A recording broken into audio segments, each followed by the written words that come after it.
जब जीव को मनुष्य शरीर में जन्म लेना होता है तो प्रकृति में वर्षा के साथ आता है, प्रकृति में वर्षा के साथ आया और फसल में मूली, गाजर, गेहूं, अन्न, इनमें वो जीव प्रवेश करता है और उसे माता पिता दोनों पाते हैं। तो सप्तम धातु वीर के रूप में परिणित होता है जीव। वो वीर कण के रूप में माता के उदर में जब प्रवेश करता है तो एक रात्रि में माँ का और पिता का दोनों का वो जो वीर मिलता है, उस रज और वीर के मिलने से एक कलल सा बनता है। 5 रात्रि व्यतीत होने के बाद एक बुदबुदा सा बनता है। 10 रात्रि व्यतीत होने के बाद एक बेर की सी आकृति होती है। फिर उसके बाद उसमें धीरे धीरे मांसपेशियां बढ़ने लगती हैं। 1 महीने में उसके सिर निकल आता है। 2 महीने में हाथ पांव अंगों का विभाग होता है। 3 महीने में नख, रोम, अस्थि, चर्म, स्त्री पुरुष के चिन्ह प्रकट हो जाते हैं। 4 महीने में मांसादि 7 धातुएं प्रकट हो जाती है। 5वें महीने में चेतना जागृत हो जाती है। जैसे अपने चेतना, ऐसे 5वें महीने में गर्भस्थ शिशु की चेतना जागृत हो गई। जीव है पर चेतना 5 महीने बाद मां के गर्भ में जागृत।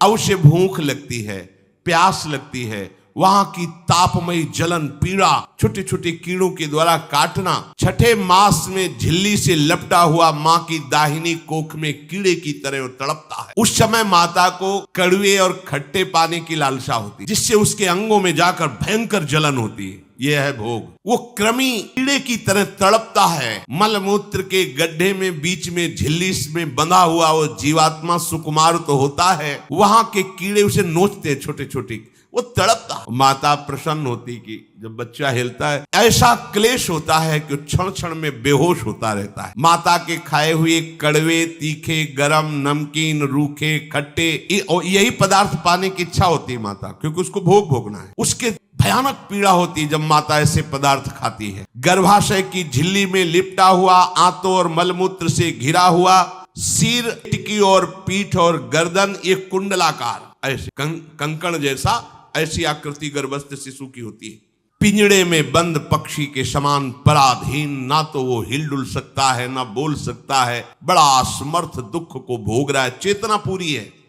इसी समय भगवान द्रवित होकर उसे ज्ञान देते हैं, गर्भस्थ शिशु को, सबको। जे उसे ज्ञान होता है तो सैकड़ों जन्म के कुकर्मों से याद आते हैं, सैकड़ों जन्म के। ओहो, ये मेरे कर्म का ही फल, मैंने ऐसे कर्म किए इसलिए दुख भोग रहा हूं। बेचैन हो जाता है, कैसे निपट पाऊंगा, सैकड़ों जन्म के कर्म जमा है। अब महान अशांति उसके हृदय में, उस शरीर में भयंकर पीड़ा। कुंडलाकार शरीर है, हिल भी नहीं सकता है, बस कीड़े काटते हैं, बड़ी तड़पन, बड़ी जलन, भूख प्यास की जलन। अब एक और भयानक जलन हुई, उसे स्मरण हो जाता है कई जन्मों के, सैकड़ों जन्मों के पाप कर्मों का। 7वां महीना आरंभ हुआ कि ज्ञान का उन्मेष हो गया। तड़पता है वो। सप्त धातु में स्थूल शरीर से बंधा हुआ वो जीव भयभीत होकर के पुकारता है, अगर कोई भगवान है तो एक बार मुझे यहां से निकाल दे। वो विनय करता है भगवान, कोई अगर भगवान है जिसने मुझे इस बंधन में डाला है, एक बार निकाल दे यहां से, जाके केवल भजन करूंगा। जीव कहता जंतुरुवाच, हे प्रभु मैं बड़ा अधम हूं। ये ज्ञान भगवान की तरफ से गर्भस्थ शिशु को होता है। देखो स्वयं वो इतना कष्ट पा रहा है, फिर जब आप गर्भ हत्या करते हैं तो आपका पाप कितना बड़ा होगा, सोचो। सब माताओं से विनय है, संयम से रहो, सावधान रहो। ये हत्या ऐसी नहीं कि तुम्हारे दान पुण्य से क्षमा हो जाएगी। ये जो भ्रूण हत्या है, गर्भ हत्या है, बहुत बड़ा पाप है। आप लोग अज्ञान के कारण इसको ध्यान नहीं देते, इसे खिलवाड़ समझते हो। कितना ज्ञान है। बेटी ही माँ है, बेटी ही बहन है, बेटी ही पत्नी बनती, बेटी ही किसी के, और आपने गर्भ में देख लिया बेटी है, तुम स्वयं माँ होकर उसका साथ दे रहे हो, उसका नष्ट करने के लिए। हमारी तो बात ही समझ में नहीं आती, क्या बुद्धि भ्रष्ट हो गई। अगर पुरुष का इतना महत्व है तो बेटियां ना हो तो तुम्हारी कौन सी गति होगी, सोचो जरा। जीना मुश्किल हो जाएगा तुम्हारा। तुम पुरुष किस काम के रह जाओगे। तुम्हारा अर्धांग काट दिया जाए तो तुम कैसे होगे। ये स्त्री स्वरूप अर्धांग है। जिस घर में एक माँ बहन नहीं है, स्त्री स्वरूप नहीं, श्मशान जैसा वो होता है। ध्यान दीजिए, ये बहुत बड़ी गलती है जो अपनी बेटियों की हत्या करते हैं। ये वो पाप है जो अक्षम्य अपराध है। स्त्री हत्या करना शास्त्रों में बहुत बड़ा पाप कहा गया है। फिर वो तो बच्चा है, बिल्कुल नहीं।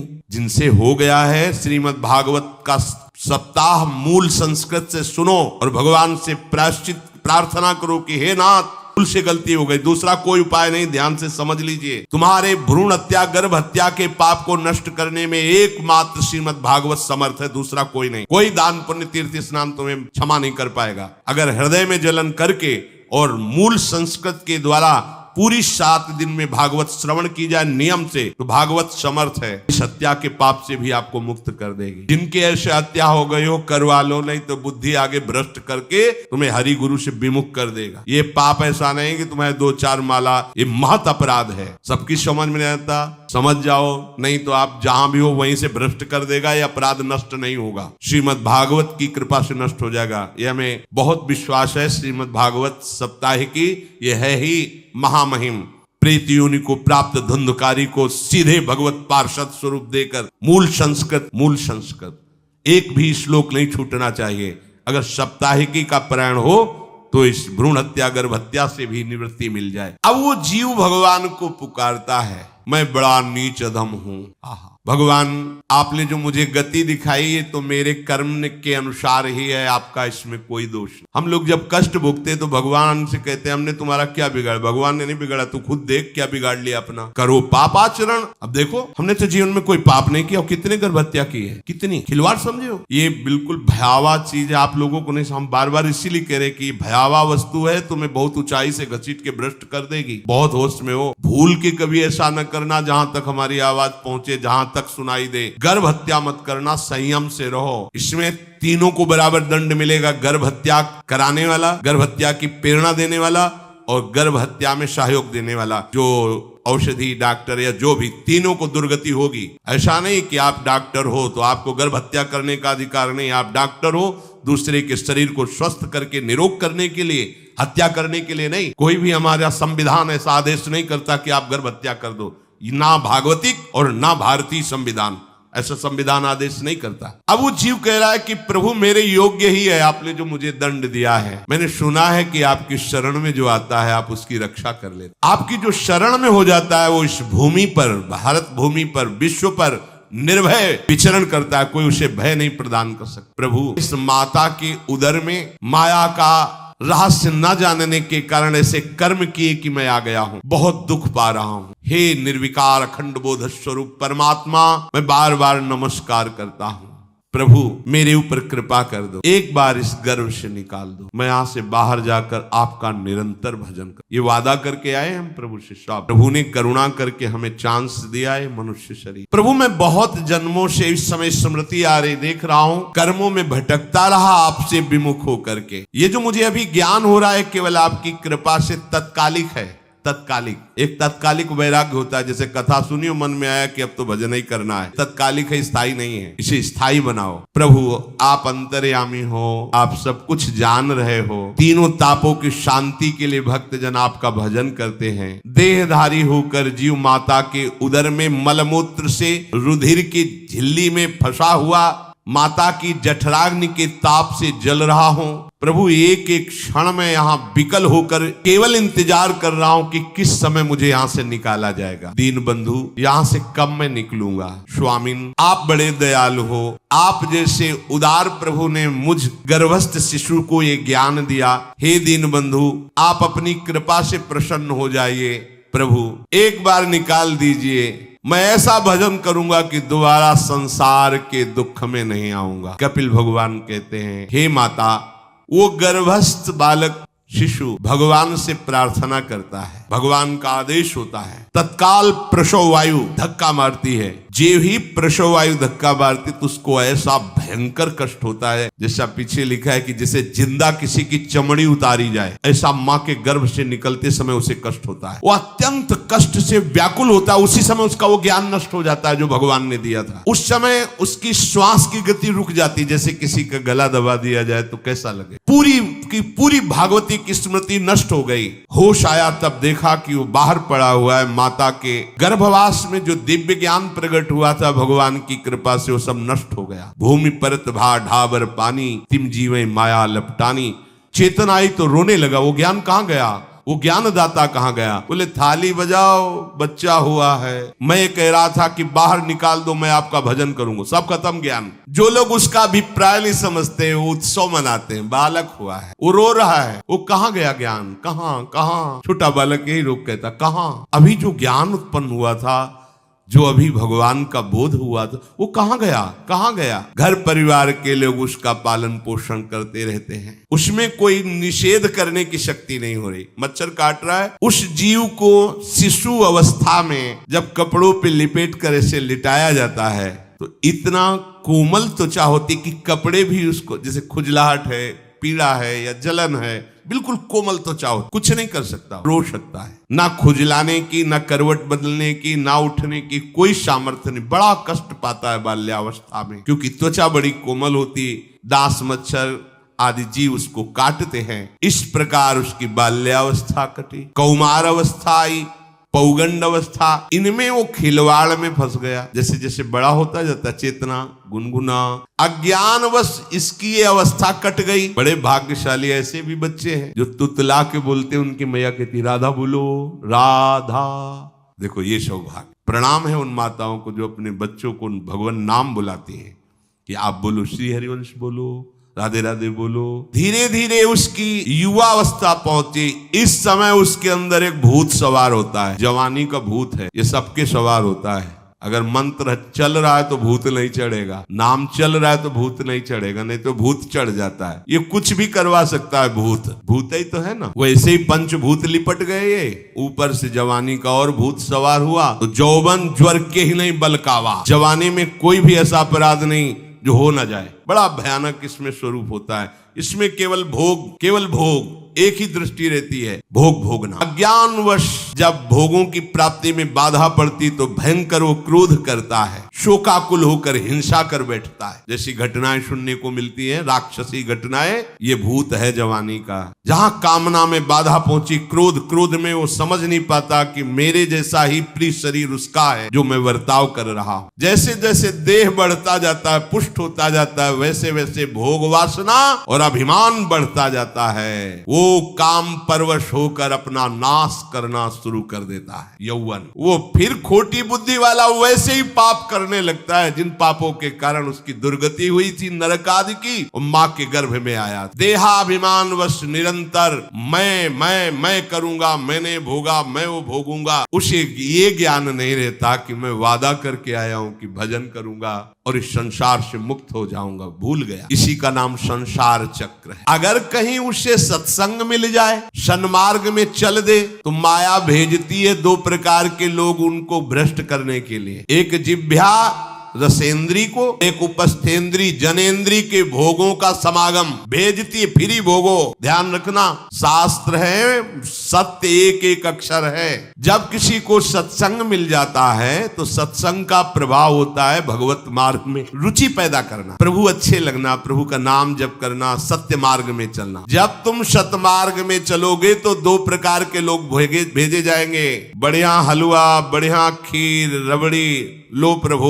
पाओ आरोगो, रसेंद्री और फिर जनेंद्री। फ्री, कोई परेशानी नहीं, भोगिए आप। फिर वो ऐसे विषयी पुरुषों का संग करके वैसे ही पहले की तरह फिर पाप करने लगता है। बहुत होश में तो ऐसे लोगों का संग कराया जाता है जिससे सत्य, शौच, पवित्रता, दया, संयम, लज्जा, क्षमा, यश, मन इंद्री का संयम, ये सब सद्गुण नष्ट हो जाएं, ऐसे लोगों का संग कराया जाता। ऐसे लोग बहुत हैं, वो आपको पैसा खर्चा करके वो आपको भोग दिलाएंगे, भोगो। भैया आप इनके लिए नहीं भगवत मार्ग में आए हो, आप प्रभु की प्राप्ति के लिए आए हो। बच्चों सावधान हो। ये देखो शास्त्र कह रहा है, रसेंद्री और जनेंद्री दो की सुविधा देने वाले लोग मिल जाएंगे। अत्यंत सोचनीय ऐसे असत पुरुषों का संग करके भ्रष्ट हो जाता है। अच्छा, वो आग लगा दिए, वो चल दिए, फिर नहीं देंगे। कुछ लोग ऐसे होते हैं कि 10 दिन अपने पैसे से आपको नशा करवाएंगे,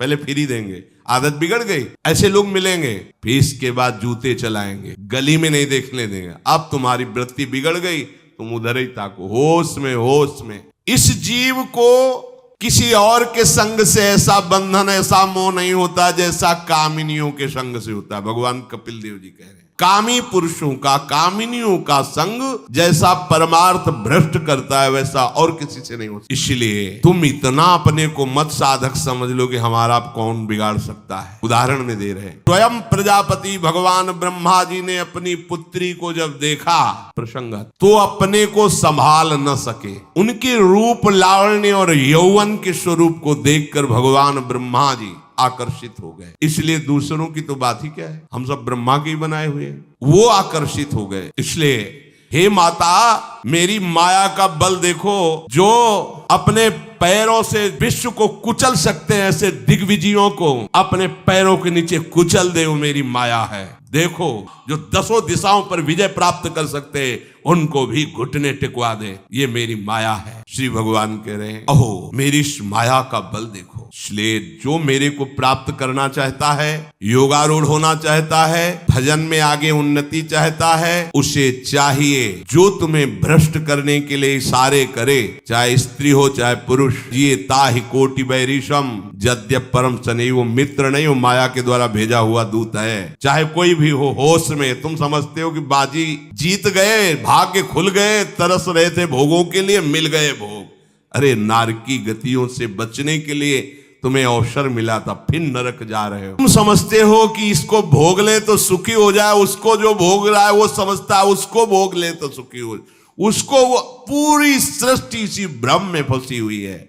होश में हो जाओ। जो परम पद चाहता है, भजन करना चाहता है, ठीक से मार्ग में चलना चाहता है, उसे शब्द भगवान के याद कर लेने चाहिए। चाहे वो स्त्री हो चाहे पुरुष, जो तुम्हें गंदी बातें दिखाए, गंदी बातें दिखाए, गंदी बातें करने के लिए प्रोत्साहन दे, जाके संग कुमति मति उपजय करत भजन में भंग तजोरे मन हरि विमुखन कोश। गृहस्थ हो तो धर्म के अनुसार अपनी पत्नी मात्र में सीमित रहो। ये उद्दंडता तुम्हारा नाश कर देगी। ये जो आज नई रीतियां चल रही हैं, ये भगवान ब्रह्मा जी ने अपने पुत्रों को बुलाया। चारों युग ये पुत्र हैं भगवान ब्रह्मा के, सतयुग त्रेता द्वापर कलयुग। सतयुग से कहा, भाई हमने रचा है नरक, तुम्हारा स्वभाव सत्य में स्थित होना है, इसलिए हमारी आज्ञा का पालन करो कि नरक खाली भी नहीं रहना चाहिए। तो उनका पिताश्री, जब हमारा स्वभाव आपने ही रचा है तो मेरे राज्य में कोई नरक जाए भूल चूक से, किसी को नरक नहीं जाने दे। त्रेता से कहा तो उन्होंने कहा कोशिश करेंगे अपने बड़े भाई का अनुगमन करने की। द्वापर से कहा तो उन्होंने कहा कोशिश करेंगे आपकी आज्ञा का पालन करने, समझना। लेकिन जब कलयुग आया तो मुस्कुरा के बोला, पिताश्री जैसे बड़े भैया ने कहा मेरे राज्य में कोई नरक मेरी जानकारी में नहीं जा पाएगा, ऐसे ही मेरे राज्य में कोई स्वर्ग या परम पद मेरी जानकारी में नहीं जा पाएगा। मैं सीधे हाउसफुल करूंगा नरक। देख लो ना, शराब पीना, व्यभिचार करना, जुआ खेलना, चोरी करना, हिंसा करना, इसके प्रधान स्थान है। ब्रह्मा जी से कहा आप चिंता मत करो, जैसे बड़े भैया कहते हैं कि हमारे राज्य में कोई नरक नहीं जाएगा, ऐसे हम आपको वचन देते हैं। अगर हमारी दृष्टि पड़ी तो न स्वर्ग जाने देंगे न परम पद में जाने देंगे। तभी महाप्रभु कहते, पाए जान जगत में सब जन कपटी कुटिल कलयुगी टंचु। कलयुग ने सबको देख रखा है, सबको अधीन कर रखा है। अगर बच सकते हो, राधा नाम है जो कलयुग का प्रभाव नहीं पड़ने देगा। चाहे वो पुरुष हो या स्त्री हो, रिश्तेदार हो, नातेदार हो, कोई हो, जिसके संग से भोग वासना बढ़े, भगवत विमुक्ता हो, दूरी बना लो, तत्काल दूरी बना लो। वो मित्र नहीं, वो भारी दुश्मन है, जो तुम्हें फिर वही दुर्गति में ले जाएगा जो गर्भ में वादा किया वो नहीं कर पाओ। भगवान कह रहे, मैं इसलिए मना कर रहा हूं कि ये खुला हुआ नर्क का द्वार है। निरे माने नर्क का द्वार, अस्य माने ये भोग विलासिता खुला हुआ नर्क का द्वार है। इसका सुख भासता है, भासना और है में अंतर है। रेत में हम देखते हैं सूर्य की किरणें पड़ने पर निर्मल जल भासता है, और प्यास के कारण हम दौड़े तो वहां बालू ही मिलेगी, फिर आगे भासता है, फिर भागे तो फिर पानी मिलता नहीं। ऐसे ही परस्पर आकर्षण में सुख भासता है, होता नहीं। जब हम उसको स्वीकार कर लेते हैं तो एक मन में उदासी आती कि यहां वो तो मिला नहीं जो चाह रहे थे, तो वो दूसरा दिखाता है, वो आगे वो उधर गया तो फिर वो पूरा जीवन नष्ट हो जाता है। और मिला नहीं क्योंकि है नहीं, भासता है। प्रभु में सुख है, भासता नहीं है। इसलिए जो भासता में लगे वो प्रभु में नहीं लग पाते, क्योंकि यहाँ भासता नहीं है, और है नहीं। यहाँ है तो है का परिचय नहीं है, इसलिए वो यहाँ लग, और जो लग गया नाच नाच के मीरा जी कहती पायो जी पायो मैंने राम रतन धन। पति है। प्रथम रात्रि में मीरा जी ने राणा साहब से कहा, आप हमारी बात शायद समझ सकते हो, मैंने सुहाग गिरधर की तुम्हारी पत्नी नहीं हूं, लोक व्यवहार के कारण तुम पति रूप में आए हो, तो मैं चाहती हूँ कि तुम मेरा सहयोग करो। मैं एक पतिव्रता हूँ। गिरधर की बैठे थे एक ही सैया में, उतर के चरणों में बैठ गए। मुझे ऐसे सौभाग्य मिला आपका पति होने का, और समाज में आप पत्नी का स्वांग करें, इससे आपको विक्षेप नहीं पड़े। आजीवन निर्वाह एकांत में गुरुवत मीरा जी के प्रति व्यवहार करते राणा साहब। व्यवहार में मीरा जी पत्नी जैसा व्यवहार, व्यवहार में बाहर और अंतर में ऐसी सदगति हुई राणा की मीरा जी के। मीरा जी जीवन में कभी भी गिरधर के रंग राची, सब भोग चरणों में लुट रहे थे। सोचिए, राज परिवार में ब्याही गई, क्या किसी भी सुख की आकांक्षा नहीं, जो है सुख वो मिल गया तो फिर भासने की तरफ क्यों बढ़ेगा। इसलिए ये जो मेरी माया है, ये मित्र बनकर पहले सेवा के बहाने से धीरे धीरे पास आती है का शब्द माया के लिए है। वो किसी भी रूप में होगी, कोई भी रूप हो, वस्तु, व्यक्ति, स्थान, घटना, कुछ। उपासक जब समझ नहीं पाता तो वही उसकी नाश का कारण बन जाती है। बहुत जिनको पता है हम उनको अपने पास रखें, वो है नाम राधा राधा, फौरन पता चल जाए पक्का ये ठीक नहीं। बहुत श्रद्धा नहीं, बिल्कुल हटो, बिल्कुल हटो, अंदर से बिल्कुल हटो। नहीं तो कोई समझाने वाला थोड़ी था बचपन से हमें कि भाई पास कोई हो, ये नाम। जहां कहीं कोई प्रियता, कहीं आश्रमों में कहीं कुछ, हटो हटो, ये नाम हटाते हटाते हटाते जहां लगाना चाहिए वहां लगा। नाम अगर है अंग रक्षक तो तुम्हें माया से बचाता रहे, क्योंकि जिनकी माया है उन्हीं का नाम है। वो खूब अच्छे से जानता है, माया को पहचानता है। नाम आप नहीं पहचानो, क्योंकि वो बाहर से ही नहीं आती, वो अंदर से भी आती है। ये सब माया के ही पार्षद है, मन बुद्धि चित्त अहंकार सब माया में है। नाम चलेगा तो अंदर और बाहर दोनों जगह सुरक्षित रखेगा। पकड़ लीजिए, वो तिनके में ढके हुए कुएं के समान होती है। पता नहीं चलता कि कितना गहरा कुआं है, ऊपर से तिनके से ऐसा लगता भूमि, जेब पैर रखा गिर गए कूप में, अब निकल नहीं। जब मेरी माया में आसक्त हो जाता है तो अंत समय फिर उसी माया का स्मरण आता है। वही तो हे माता, जो हरि से विमुख हैं उनका ये चक्र चलता रहता है, पुनरपि जननम पुनरपि मरणम पुनरपि जननी जठरे शयनम। इसलिए मुमुक्षु उपासक को चाहिए कि ना कोई भय स्वीकार करो, डरो मत माया से। देखो भगवान के वचन, ना किसी के सामने दीन हो। भक्ति की दैन्यता अलग है, विषयों की दीनता नहीं। ये साधु में कभी नहीं हमने देखा, किसी भी साधु में ये नहीं। साधु है ये नहीं होगा जब मर जाए पक्का, और साधुता नहीं है तो फिर इतना ही है, फिर और रही क्या गया है, फिर ये तो नहीं होता पक्का। हम कहते हैं बहुत हजारों संतों से मिले, ये नहीं हो। अरे रिद्धियां सिद्धियां मारी घूमती पीछे, वो हाथ फैलाएंगे। हाँ, आचार्य आदेश के कारण रोटी मांगते हुए बड़े बड़े सिद्धों को देखा गया। रोटी के मांगने आचार्यों का आदेश, भिक्षा औषधम अन्नम, भिक्षा रूपी अन्न रूपी औषधि से उदर पोषण करे, ऐसा आचार्य। चाहे वो भगवान शंकराचार्य हो, चाहे आप प्रेम के उपासक हो। भूख लगेगो मांग खाऊंगो, गिनो न सांझ सवेरो, ब्रजवार छिन के जूठ टूक और घर घर छाछ महेरो, ऐसो कब करी हो। बस साधु 30 मिनट के लिए केवल भिक्षुक बनता है और 23.5 घंटा के लिए बादशाह रहता है। मिले तो ना मिले तो बस भिक्षा, बादशाह साक्षात भगवान हृदय में खेलते रहे। दीनता नहीं होनी चाहिए। ये भागवतिक दैन्यता अलग है, ये दरिद्रता रूपी दीनता नहीं होनी चाहिए कि ठंडी लग रही कपड़ा दे दो, देखो हमें तीर्थ यात्रा करनी पैसा दे दो, हमें यज्ञ कर। कौन सी यज्ञ करनी तुम्हें, कौन सी यज्ञ। आंसुओं को बोलो राधा राधा राधा, एक एक श्वास की आहुति, इससे बड़ी कोई यज्ञ होगी। जीवन समर्पित, इससे बड़ा कोई तीर्थ होगा। अरे जहां चरण रख दे वहां तीर्थ प्रकट हो जाए, ऐसी भक्ति की महिमा होती। तीर्थ ही कुर्वन्ति तीर्थान। ये दीनता नहीं होती साधुओं में इस विषय की।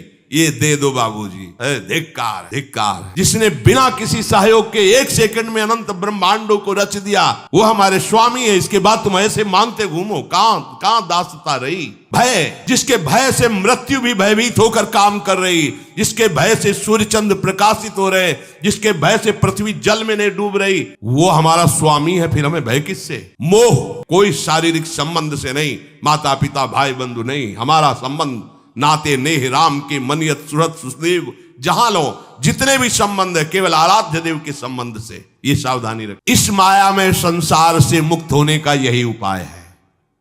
भय नहीं, दीनता नहीं, मोह नहीं, किसी का संग नहीं, अपने श्यामा श्याम श्यामा श्याम श्यामा श्याम, उनके नाम की उनके आश। वो आगे से आगे ऐसा दुलार करते हैं आपको। सोच, जैसे माँ को पता है बाल भोग कब कराना है बच्चे को, कौन सी पोशाक धारण करानी है, कहाँ उसको खेलने ले जाना है, ऐसे ही हमारे प्रियालाल को पता है ये दास है, इसको कब क्या। सच्ची मानिए, आगे से आगे व्यवस्था उनकी। आश्चर्य में हो जाओगे आप जब अपना अहंकार उनको समर्पित कर दोगे। हम अहंकारी जीव अपने अहंकार के कारण धक्का खाते नहीं। अखिल कोटि ब्रह्मांडों का सृजन करने वाला प्रभु 4 लाख योजन का एक पहाड़ केवल है, सोने का प्योर सोने का, मिलावट नहीं। 4 लाख योजन, 1 कोस 3 किलोमीटर, कितना एक से एक रत्न इस पृथ्वी में है। ऐसे मालिक के गुलाम हो। राधा राधा। इस शरीर को बहुत ध्यान से सुन लो, जो इस शरीर को निक्षेप माने धरोहर होता है, धरोहर की भांति। जैसे हम तुम्हें दे दें कि 500 रुपए रख लो, हमें जब काम लगेगा ले लेंगे। अगर कभी आवश्यकता पड़ी, किसी ने बताया भी कि 500 रुपए आपकी जेब में, नहीं, वो तो धरोहर है। जब वो मांग लेंगे तो उनको हम खर्चा, धरोहर का खर्चा स्वयं में नहीं किया जाता। ईमानदार आदमी धरोहर को जैसे रखा वही, ये नहीं कि हम 500 खर्चा कर लेते हैं फिर कमा के 500 दे देंगे, नहीं, वही सेम टू सेम वैसे ही वापस होगा। तो ये शरीर प्रभु की धरोहर है। सुधा निधि में भी एक श्लोक में आया, प्रियाजू की धरोहर है। कबीरदास जी ने कहा है, चदरिया जैसी की तैसी धरि दीनी। जैसी दी थी प्रभु, हमने मलिन नहीं की, वैसे की वैसे वापस कर दी। तो क्या होगा उसका परिणाम? भगवत से मलिन करने का अधिकार तुम्हें नहीं। ये चदरिया जो मिली है, मनुष्य शरीर, गंदा मत करो। शरीर को धरोहर की भांति रखकर, ये गुरु की संपत्ति है, ये इष्ट देव की संपत्ति। ये शरीर, ये मन, ये वाणी हमारे गुरुदेव को समर्पित, उनकी आज्ञा के अनुसार चलना है। तो क्या होगा? अनासक्ति बढ़ेगी, किसी से कोई राग नहीं। शक्त हो करो भगवत, एक ही उपाय समस्त दुखों से बचने का, माम उपेत्य। वही जवानी, वही बुढ़ापा, वही रोग, वही योनियों में भटकना। थोड़ा तो थक जाओ, नहीं चाहिए दिव्यता तो कम से कम इतना समझ लो। फिर वही प्रारंभ वाली बात कहते हैं कि देश विदेश सुख के लिए भटकते हो, तो हम भी तो ऐसे देश की बात कर रहे हैं जहां सुख ही सुख है, जहां काल की भी चाल नहीं है। वो है निकुंज देश। निकुंज देश के राजा हैं श्यामा श्याम। यहां किसी से व्यवहार न करो, प्रेम का व्यवहार भगवत समर्पित करो, राग द्वेष का व्यवहार मत करो। तो इसी जन्म में ये कर्म परंपरा खत्म हो जाए। पता नहीं कौन कौन सी योनियों में हमें जाना पड़े माँ के गर्भ में। इसलिए भाई, ये आखिरी जन्म होना चाहिए। ऐसा कर, ऐसा धन कमा लो जो तुम्हारे साथ चले, वो है राधा नाम। अब जीवन में धोखा ना होने पावे। आपसे प्रार्थना है, आगे और कलयुग भयानक रूप लेके आएगा, आपसे भजन नहीं होगा। अभी देख लो, न खान पान पवित्र है, न संग पवित्र है, न दृश्य पवित्र। आगे तो और भी ये ऐसा समय पैदा करेगा कलयुग, कोई राम कृष्ण हरि नाम सुनाई नहीं देगा। भाव भ्रष्टाचारा सब संसारा धर्म सुने नहीं। कहीं स्वाहा स्वधा तो खत्म होता जा रहा है। देख लो, पहले यज्ञों की भरमार होती थी, कहाँ यज्ञ हो रहे। ऐसे ही अभी सत्संग सुनने को मिल रहा है। कितनी जगह सत्संग होता है, भगवत प्राप्ति का कितनी जगह सत्संग होता है, खोज लो आप पूरे भारत में। कितनी जगह शुद्ध शास्त्र सम्मत भगवत मार्ग की बात मिले, कितने नाम जापक रह गए। वास्तविक आगे चल करके आपको सपोर्ट ही नहीं मिलेगा भक्ति का। जैसे अभी डरने लगे कि अगर तिलक लगा के जाएंगे तो ऑफिस वाले कहेंगे, स्कूल में तो कंठी और तिलक ही नहीं धारण करने दिया जाता। बच्चे कहते हैं, कहते तुम सुहागवती हो, कंठी तो विधवा धारण करती है, कैसा दुर्बुद्धि, ये तो विधवाओं का काम होगा। सच्ची सौभाग्यवती वही है जिसने ठाकुर सेवा स्वीकार कर। सच्चा मंगल सूत्र कंठी ही है जिसने हरि का पहन लिया। कैसी मंद बुद्धि है लोगों की, ऐसी मतलब सौभाग्यवती भी कंठी पहन सकती है। राम हरि कृष्ण बोल न पावे, कंठी न धारण करे, रज न धारण करे, और उसे सौभाग्यवती। तो कौन सा सौभाग्य? मरण धर्मापति। उस दिन में वो भी मरेगा, फिर बनना क्या बनना? न भजन लायक रह जाओगे, न संसार लायक रह जाओगे। प्रार्थना मान लो, थोड़ा कड़ुआ लगेगा लेकिन बहुत मीठा है परिणाम इसका। यतदग्रे विस्मयो परिणामे अमृतोपमम। जिसमें शुरुआत विष जैसी लगे, उसका परिणाम अमृत में होता है। खूब भजन करो और इसी जन्म में श्री जी को प्राप्त करो। श्री राधा वल्लभ लाल।